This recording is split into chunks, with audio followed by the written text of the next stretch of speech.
সৌদির মরুভূমিতে সবুজের পরশ পড়তে শুরু করেছে। এছাড়াও কিছুদিন আগে তুষারপাতও হয়েছে মরুর বুকে। সৌদির বুকে ঘটে যাওয়া এমন ঘটনা নিয়ে 1400 বছর আগে ভবিষ্যৎবাণী করেছেন হযরত মুহাম্মদ সাল্লাল্লাহু আলাইহি সাল্লাম। তাহলে কি সত্যি পৃথিবীর সময় শেষের দিকে?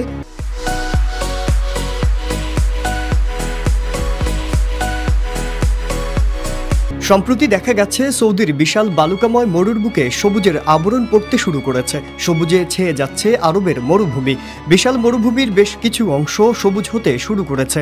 বিভিন্ন নিত্য নতুন প্রযুক্তির পেছনে কোটি কোটি ডলার ব্যয় করছে এই অঞ্চলের সরকার। সরকারি ও বিভিন্ন বেসরকারি উদ্যোগে শুরু হয়েছে মরুর বুকে সবুজ বিপ্লব। এখানেই ক্ষান্ত নয়, দুবাইয়ে শুরু হয়েছে কৃত্রিমভাবে মেঘ তৈরি করে বৃষ্টির আয়োজন। কোটি কোটি টাকা খরচায় বদলে ফেলা হচ্ছে জাজিরাতুল আরব উপদ্বীপের চেহারা। গড়ে উঠেছে বিশাল বিশাল ভবন।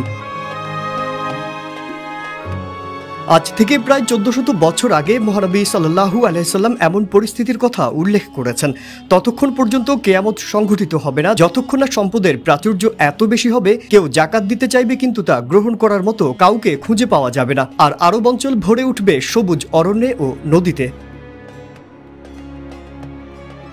হাদিসটির মূল উপজীব্য বিষয় হচ্ছে মহানবী সাল্লাল্লাহু আলাইহি সাল্লাম শুরুর দিকে সম্পদের প্রাচুর্যের কথা বলেছেন। এত বেশি সম্পদ ও অর্থ আসবে মানুষের কাছে যাকাত দেওয়ার মতো মানুষজন খুঁজে পাওয়া যাবে না। এরপরে তিনি বলেন আরব অঞ্চল সবুজে ছেয়ে যাওয়ার কথা। বর্তমান প্রেক্ষাপটে দেখা গেছে আরবের মরুভূমি সবুজে ছেয়ে গেছে এবং এর পেছনের কারণ হচ্ছে সম্পদের প্রাচুর্যতা। মহানবী সাল্লাল্লাহু আলাইহি সাল্লাম আরও একটি বিখ্যাত হাদিস রয়েছে। তিনি বলেন কিয়ামতের আগে তোমরা দেখবে খালি পায়ের বেদুইনরা একে অন্যের সাথে উঁচু দালান নির্মাণে প্রতিযোগিতা করবে। এই হাদিসের মাধ্যমে আরব বেদুইনের জীবনযাত্রা পাল্টে যাওয়ার মতো ঘটনা এবং সম্পদ নিয়ে তাদের মাঝে প্রতিযোগিতা হবে সেটাই স্পষ্ট।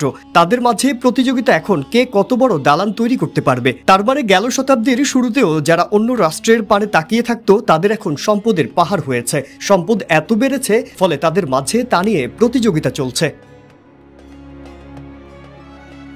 এখন তারা বড় বড় প্রজেক্ট হাতে নিয়েছে, বিনিয়োগ করছে জলবায়ু প্যাটার্ন পরিবর্তনে। দুবাইয়ে সম্প্রতি কৃত্রিম মেঘে ঘটানো হয়েছে বৃষ্টি। ড্রোনের সাহায্যে আকাশে কৃত্রিম মেঘের ভেলা পাঠিয়ে যেখানে ইচ্ছে সেখানে বৃষ্টি নামাতে পারছে তারা।